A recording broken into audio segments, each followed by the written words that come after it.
Hello YouTube Seestar family. Welcome back to the Photon Rookie channel. My name's Jim, and today we are going to process the mega stacked image of the Helix Nebula NGC 7293, otherwise known as the Eye of God or the Eye of Sauron. I call this a mega stacked image because we have almost 5,000 subs that were stacked already, and it took about 10.5 hours to stack them because I had to use an external hard drive because of all the space that was required. So here we are in Siril. Here is the unstretched image of the Helix Nebula. If we go down here to the linear button and click on auto stretch, it'll give us a view of what our data looks like. So we're going to transform that into something that looks nice, hopefully. So the first thing I'm going to do is I'm going to remove the green noise.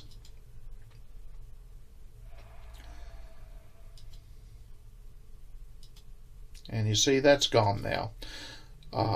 One thing that I like to do with a lot of the images, I don't really like this portrait mode. I like landscape better.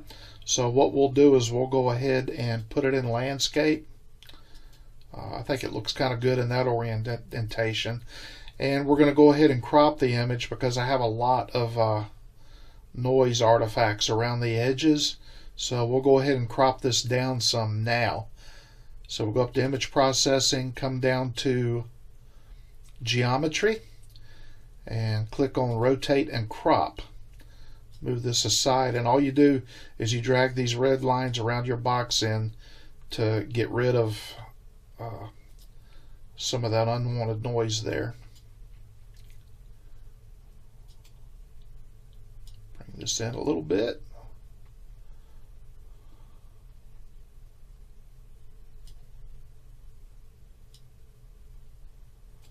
Okay, I think that'll be good. So let's hit apply. Yeah, it'll make the object nice and big in our frame. So hopefully the 5,000 subs will give us enough detail to justify cropping in on it like this. We'll go ahead and process it and see what happens. So you hit close. Now we're going to go ahead and take it out of auto stretch and put it back into linear. So at this time we are going to remove the stars from the image. I always like removing the stars early in the process because then we can do all kinds of neat things to the nebula and not affect the stars in the background. Alright, so we'll come up here to image processing. Come down here to star processing. Select StarNet star removal. You want to make sure you click the pre-stretch linear image because our image is not stretched yet. And I've started doing this. I think it makes a little bit of an example. Click this upscale ×2 box right here and hit execute. Okay, Siril will do its thing right now and take the stars completely out of the image. Okay, the stars are removed. So there we have our nebula, the Helix Nebula without the stars. Looks pretty good. Looks like there may be a lot to work with there. So what we're going to do is we're going to save that image, and then we're going to download it as a TIFF file because I'm going to have to send this to GraXpert. And we're going to run it through GraXpert as a TIFF file. So you hit that download button, this box will open up. You come down here to supported image files, click on that, and you want to choose TIFF. And see, it just changed this image to a TIFF file. And what I want to do is I want to save it in a folder I call TIFF on my desktop. That folder, as I've explained in other tutorials, is like my grand central station for all TIFF folders. I put them in there and I take them out as we go through the process of working on our images. So then I just hit save. And you have to hit save one more time. Okay, we can minimize Siril for now. And let's bring up GraXpert. So in GraXpert, the first thing you want to do is load your image. It's already looking in my TIFF folder. And here's the starless image right here. So we're going to click on that. GraXpert does a pre-stretch on its own. You can see, wow, we've got a lot of data in there because look how washed out this is. So just as a reminder, when you remove the stars from an image, you don't want to do a crop. If I was to crop this, then it would not be, you would not be able to rejoin it with the star mask at the end of processing. So make sure you do all your cropping before you remove the stars or after you put the stars back in. So we're going to skip crop and go straight to background extraction. I'm going to probably do background extraction right in the middle, 0.5. Calculate background. All right, and you can go in here and look and see what it took out by clicking on background here. Okay, probably you can't see it on YouTube on your screen, but there's a whole lot, a series of lines here. Look like contour lines on a map that have been removed from the image. So it's good. We don't have that in the background anymore. So we go back to our corrected image. Now we're going to denoise. Denoising, I'm also going to do probably right in the middle at about 0.5. Thereabouts. Hit denoise. Alright, so we got a denoise done on our image, and now we're going to save it. So we're going to hit save processed, and it's going to go right back in the TIFF folder on my desktop. So we hit save. Alright, we are done with GraXpert, so we can close it. This time we want to open Gimp up.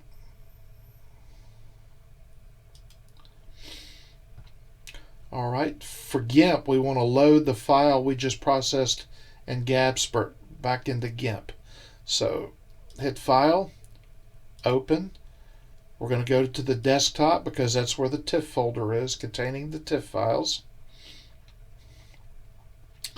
We're going to look for the TIFF folder right there. Now what GraXpert did when GraXpert ran through the process and I saved the image, it added the word GraXpert to it. So you can tell that's your image that you've just processed. So we want to open that one.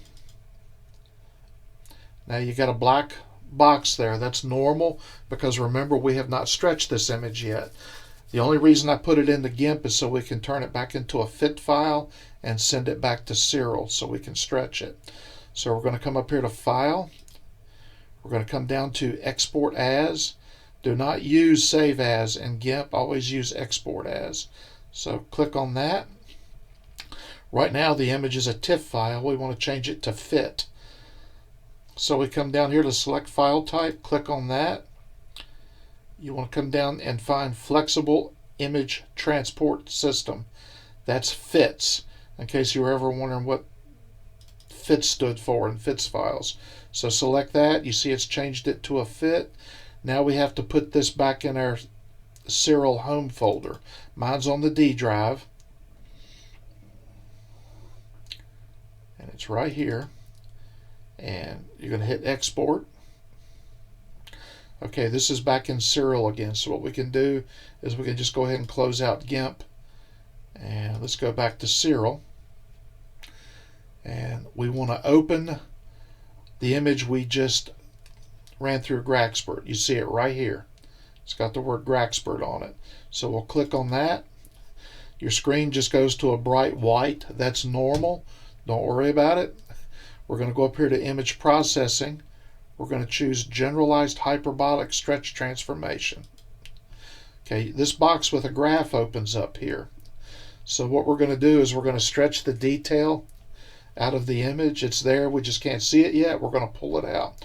So what we're going to do is we're going to make sure we have Generalized Hyperbolic Transform selected under Type of Stretch. And we're going to go over here to Color Stretch mode, and we're going to go to Humid Weighted Luminance. Now we're going to use this stretch bar to start stretching the image out. So we'll just do a little at a time. Hit Apply. And you'll just keep repeating this.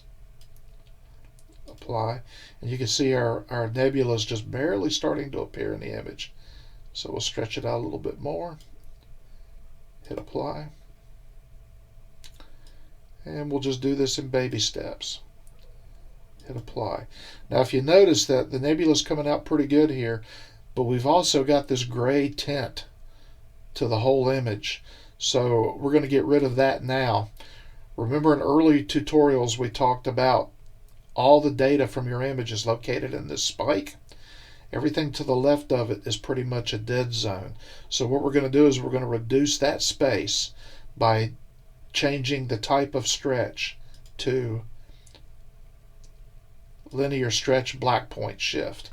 Now as we move this slider over, the spike's going to move to the left and it'll reduce this gray tint to our image.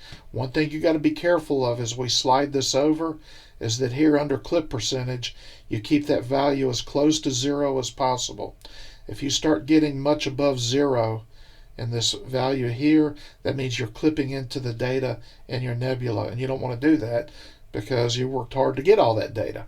So let's go ahead and start sliding that peak back, and you can see the grayness is disappearing. We'll take it down till we start clipping our image. Alright, we're clipping our image there, so I'm going to bring it back a bit. We're at 0 here, so I'm going to use this fine tune and take it up just till I see it clip the image. So it's starting to clip it a little bit right there, so I'll bring it back one click. We're good. So look, all the gray's gone. That looks pretty good. There's our nebula. I think we can stretch our nebula out more, so that's what we're going to do next.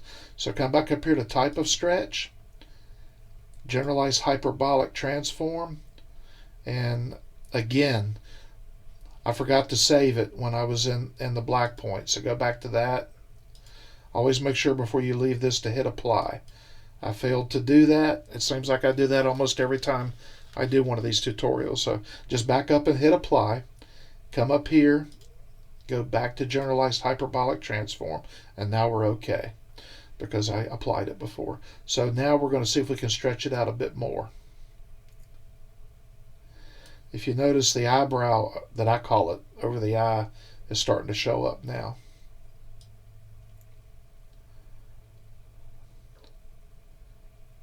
Okay, it's starting to wash out a little bit, so I'm going to bring it back. I'm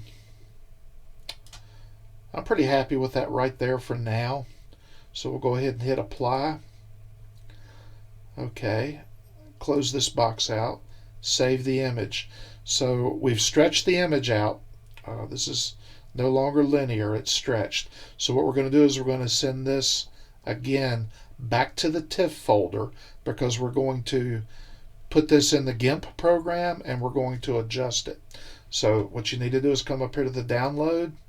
Again, come down here to supported file type. Select TIFF. It changed it back to a TIFF file, and we're going to save it back in the TIFF folder. So come up to desktop, come down to TIFF, and just hit save. And save again. So we can minimize Siril. Be sure you don't accidentally close it. So let's look in our TIFF folder, do a little bit of housekeeping at this point. So here's our stretched image here in the middle, our starless image. Let's go ahead and get rid of the unstretched starless image. We don't need it anymore, so we can just delete it and close that box, and let's open GIMP.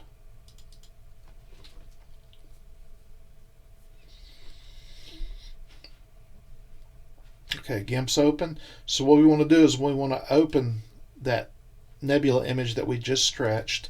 So I need to go to the desktop where my TIFF folder is.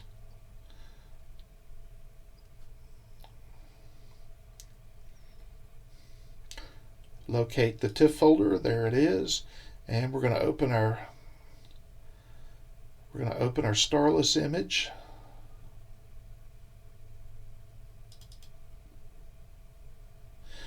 This box will open up asking you to import the image from a color profile. We don't want to do that, just hit keep. Alright, there we go. There's our image in GIMP. So we can start working on it. So the first thing I like to do is I like to go to View and Zoom and Fill Window. That just makes the image bigger so you can see more clearly the effect you're having on your image as you're manipulating it. So the first thing I'm going to do is I'm going to go up here to colors, and I'm going to come down to saturation. So a box will open up here with a slider in it. If you slide this to the right, you get more color saturation. If you slide it to the left, you get less. You can take it all the way down to black and white if you want to. So let's reset it to its midpoint. I believe I'm going to take it up a bit just to make the image a little bit richer. Don't want to take it up too much. I think probably right there looks good. So we'll hit OK. Next thing we're going to do is go back up here to colors again. Come down to exposure. So exposure, you can brighten your image up a little bit, but you can also wash it out quickly and bring up all kinds of artifacts in the background. So, and if you go in the other way with it, you can make your image disappear. So let's reset it to its midpoint. I'm not going to use exposure. I'm going to leave it exactly where it is. Some images it helps, but others like this one, it's not really adding anything for us. So I'll cancel that. Let's go back to colors, come down to shadows. Now with shadows, you're going to get 3 different sliders here: shadows, highlights, and white point adjustment. So with shadows, when you increase the shadows bar, sometimes it'll bring out things in the background a little better. You see it's bringing that eyebrow a little bit more, but you got to be careful because it's bringing up some graininess in the background. So let's reset it, and maybe we can take it up a little bit. Yeah, it's about as far as I want to go. So jump down here to the third one, white point adjustment. As you move this one back, it kind of de-intensifies the image a little bit. If you move it up, it makes it brighter. Reset to the midpoint. I kind of like where it is. Same thing with highlights. It'll have a very subtle effect on the image. Not much. So I'm just going to put it back in the middle.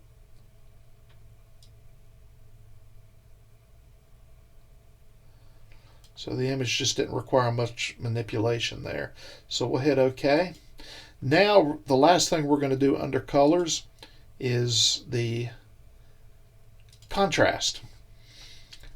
Contrast you got to be careful with. It can sharpen your image up a little bit, but you can also lose data using it. Just to take it from one extreme to the other, as you take the contrast bar up, I mean, you just lose a lot. If you take it down, everything kind of grays out and it disappears. So go back to the middle point and add just a little bit of contrast. That's too much. That's too much. I think I'm just going to reset it. I don't think I need to use the contrast slider at all in this. I kind of like what we have originally. So I'll just cancel that.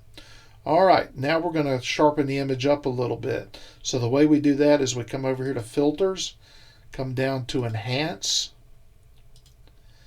and then come down to sharpen. Now when I click this sharpen button here, Gimp will apply a little bit of sharpness to it automatically.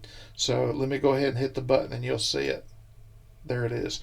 You know, again, it's subtle. I don't know if you can see it on your screen or not, but it did sharpen it a little bit. So you want to be careful with sharpening, because sharpening, you can definitely overdo it and kill your image, or you can underdo it and make it really soft like it's out of focus. So we'll take it up a little bit. I'm not going to be too aggressive with sharpening in Gimp right now, because I'm going to send this image through Astrosharp, and Astrosharp should do a good job on this image. So I don't really have to. I'll sharpen it up a little bit here in Gimp. Yeah, that's probably about as far as I want to go. Hit OK. And one more time, we'll go up to filters, enhance, and come down to noise reduction. We'll add a little bit of noise reduction. A little bit got applied there already. Take it all the way up, and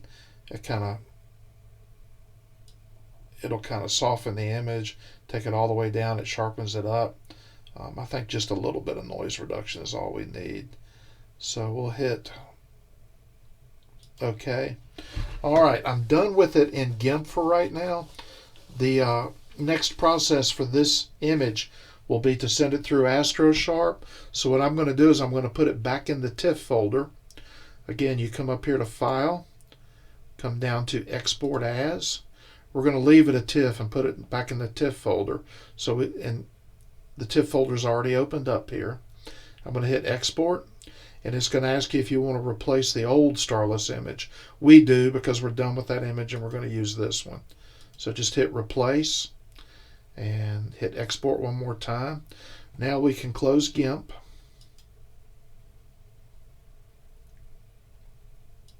All right. So what we're going to do now is we're going to go back to Siril. We're going to leave our nebula image alone, and we're going to work on our star mask for a little bit. So what we want to do is we want to open the star mask, and there's your star mask unstretched. So what we want to do is we want to go ahead and stretch it. Generalized hyperbolic stretch transform. Now with stars, for the type of stretch, you want to use modified arcsine transform, and we want to leave it on human weighted luminance. And pretty much I do the same thing for all stars. I stretch them out to about 7, 7.5, and then leave them. Somewhere in that neighborhood there. So your star field's back there. You hit apply, close, and save. And now what we want to do is we want to take this star field and do the same thing we did with the nebula. We want to turn it into a TIFF file and put it in the TIFF folder. So again, the way we do that is come up here to download, come down to supported image types, hit TIFF. It just changed it into a TIFF file. Then we want to go to the desktop, go to the TIFF folder, and save it. And it's there now. So now we can minimize Siril. Again, let's go look at our TIFF folder for just a moment, see what's in there. So you've got the starless that we just processed in Gimp, and you've got the starless before we went to Gimp. We don't need this anymore. So in the interest of decluttering the folder, we'll just delete that.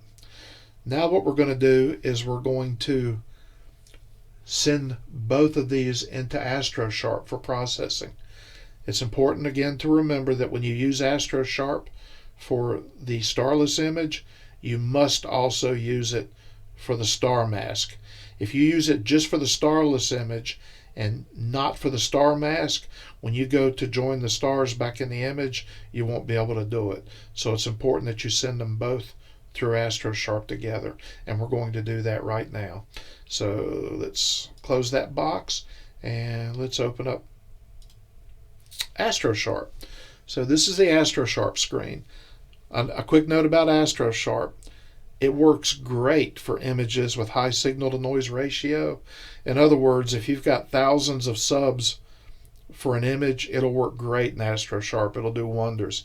If you've only got 100 or 150 subs, Astrosharp probably won't help your image at all. In fact, it'll probably ruin it. So just remember, Astrosharp is for images with lots and lots of subs. So over here on choose model, you want to make sure second beta is chosen. I've tried all of them, and second beta just works the best for me by far, so I always choose it. You want to make sure here under preview that full image is checked, and now we can go ahead and browse, and it goes right to my TIFF folder. And so I'm going to take the starless image first. It loaded it right here. It's a little bit grayed out. That's no big deal. That's normal. So since we have really good signal to noise ratio, I'm going to be aggressive with sharpening. So I'm taking this aggressiveness slider and maxing it out. This PSF for the deep spacious object, which is the nebula, I'm maxing it out. Now up here in PSF for stars, we have no stars in the image. So I'm taking it all the way to the left. I don't want anything going on there at all. All right, we're ready now for Astrosharp to do its thing. And the way you get it started is come here to Update Sliders and click on it. You'll see a progress bar open up here, let you know where it is in the process. Once it finishes, it will load the result right here, and we can take a look at it. Okay. There's our result. So what we'll do is we'll download this processed file into our TIFF folder so we can do a comparison. All right, we'll minimize that because we might have to come back to it if we don't like our result. So let's open up the TIFF folder. Let's open up our starless image before we send it to Astrosharp. There it is right there. And let's open up our processed image after it went through Astrosharp. And we'll put it right there. So let's zoom in on the objects a bit. Again, the left side is unprocessed and the right side is processed. Okay. I see a difference. If you look especially in this area here where these little cloud artifacts are jutting out into the blue field, if you look over here, they're more defined, more definition along this deep red area, and you see some of these little tendrils or wisps going into the middle. You can see them sort of here, but they're not as defined as they are here. So Astrosharp did its job. Background looks a little bit better. It looks like we have a bit of a fuzzy background here, so it looks like Astrosharp did its thing here too. So I think we've got a good result there. I'm going to go ahead and stick with that. Even when you zoom back all the way back out, you can tell that there's a noticeable difference.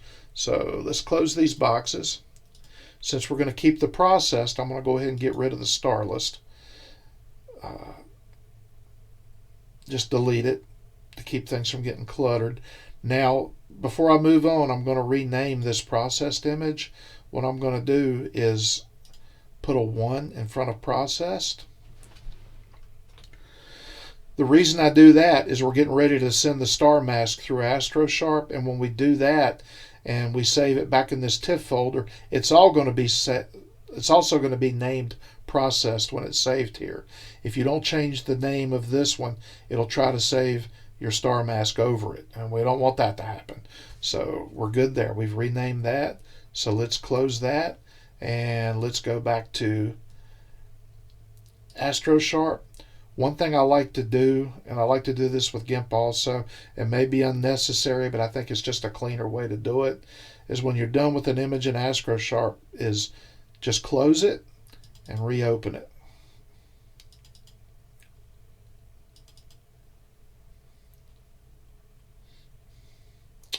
See if it loads for us automatically this time without having to do multiple attempts. And there it is. So again, what we're going to do is we're going to choose second beta. Under preview, we're going to select full image. We're going to go to browse. It's going to open up our TIFF folder on the desktop, and we're going to select the star mask. And there it is. Now, the stars look pretty good.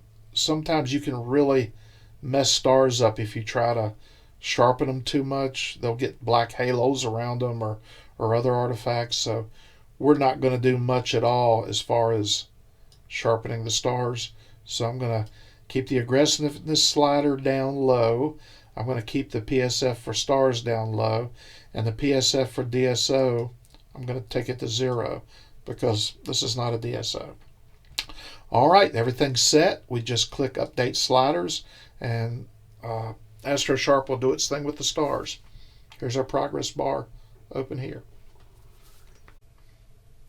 Okay, there we are. There's the result. We'll go ahead and download processed file back into our TIFF file. Hit save, and we can go ahead and close Astrosharp. So if you look in your TIFF file now, you've got our processed nebula, we've got our processed stars. We can take this old star mask and delete it. All right, so now what we're going to do is we're going to put these through Gimp one more time, make a few final adjustments, send it back to Siril as a fit file, and marry the stars back together, and we'll be done. So let's go ahead and open Gimp back up.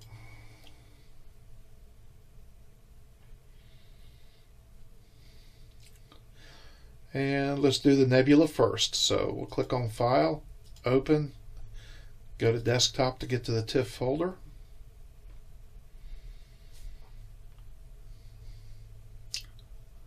And open that, and we're going to go with one processed. That's our nebula. Okay, and there it is. Again, we want to take the view and we want to zoom it in to fill window. so we can see closely what we're doing. I kind of like the colors on that. I don't want to change it, but let's look and see if we can sharpen it a little bit more. Very possible. So go to filters, go to enhance again, go down to sharpen. As soon as I click this, it's going to add a little bit of sharpness. And it did. I think it might have added a little bit too much. I don't like the graininess I see there. So let's go ahead and reduce the amount of sharpness just a little bit. There you go. I think that looks good there. It's a nice looking image. Okay, so we hit OK. I don't really want to add any noise reduction to it. So I think we're done with this image. We can send it back to Siril. I may do a couple of things in Siril to it before putting the stars back on, but we'll look at it and see. So the way we send this back to Siril, remember, is we have to change it from a TIFF file back to a FIT file. So come up here to File. We come down here to Export As. Down here under Select File Type, we click on that. We click the Flexible Image Transport System for FITs. So it's changed it into a FIT file. And then we want to send it back to our home folder that Siril works out of, which is on my D drive right here, and we hit export. Okay, so now that's back in the Siril home folder where we can work on it. So let's close Gimp. This card changes, and we want to open Gimp again so we can do the star field, the star mask. So hit File, Open, Desktop to go to the TIFF folder.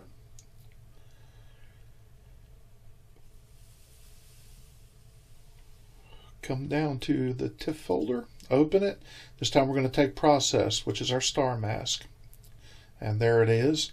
So we're just going to take that and we're going to turn it, we're not going to manipulate it at all. I like the way it looks. We're just going to export it as a FIT file back to Siril. So you click Export As. Again, come down here to Select File Type and Flexible Image Transport System. Then I put it in my Siril home folder. Right there. Export. Alright, we're done with Gimp. We can close it. I'll go back to Siril, bring Siril back up again. And the first thing we're going to do is we're going to open our Nebula, which remember is now named One Processed right here. So we open it and there it is. So let's look at this for a little bit. Let me go back to Generalized Hyperbolic Transform, and under Type of Stretch, back to Generalized Hyperbolic Stretch. This time I want to do it even weighted luminance because we've already done all our manipulation on that. And let's see if I can stretch maybe just a little bit more of this eyebrow out. I might not be able to, but it doesn't hurt to try. So let's stretch it up a little bit. Yeah, stretching it more kind of washes our image out a little bit. Let's try this. Let's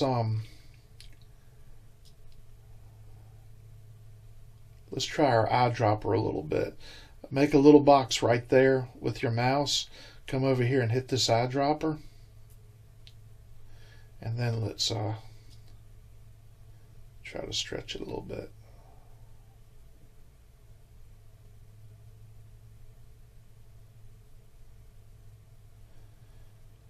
What it is it's matching the local stretch intensity to the hues in that eyebrow. I think that looks pretty good. It looks nice and vibrant. You can see the eyebrow a little bit more. I think we're going to keep that. So let's hit Apply and Close, and you want to hit the Save button. Okay, now we're going to put the stars back in the image. So let's go up here to Image Processing, come down to Star Processing, Star Recomposition. So you're going to get a box with two different graphs in it. The graph on the left is for the nebula. The graph on the right will be for the stars. So what we're going to do is we're going to go up here to this little folder icon, click that, and we're going to open our One Processed. which is the nebula. Next, we're going to go to the star side, and again go up to this little folder icon, click on it, and we're going to go to Processed. Remember, that's our star mask, what it was named after it went through Astrosharp, and click on that. Okay, the stars are back in the image. That looks pretty good, but I've found that if you use the black point over here on the star side and roll it down a little bit, reduce the stars a little bit, it also darkens the space up around it. That actually looks pretty good. I'm actually quite happy with that. So you want to hit apply on both sides and then hit close. And now what you would want to do, if this is the finished image and you're happy with it, you feel like you're done, you want to come up here to download. I don't save my finished files as JPEGs. I like to save them as PNGs. The reason I do that is the PNG retains a lot more information. Now the downside of it, it's got probably 4 to 5 times the data in the image, so it's going to take up more space on your hard drive. But PNG files retain a little more richness than JPEG files do. So I choose JPEG, and then where I keep my, I call them my hero images, the finished images, I keep them on the D drive, and I go to, find my Seestar, there it is, Seestar S50 and hero, and then I save it. Now I want to rename this.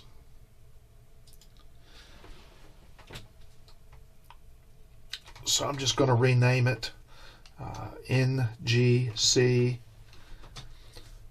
7293 4800 fits, and this is my tutorial version. I name it that because this is the version I was able to create with you folks watching. And then I just hit save, and now the image is saved. Alright, that's it. I think that came out pretty well. This is a fairly dim object, but it's a colorful one. And if you spend a lot of time on it, this is about, gosh, what, 4800. This is close to 15 hours of imaging with the Seestar S50. So it really brought the details out. I think even more imaging would bring even more if I decide I want to invest the time. So that takes care of it for this image.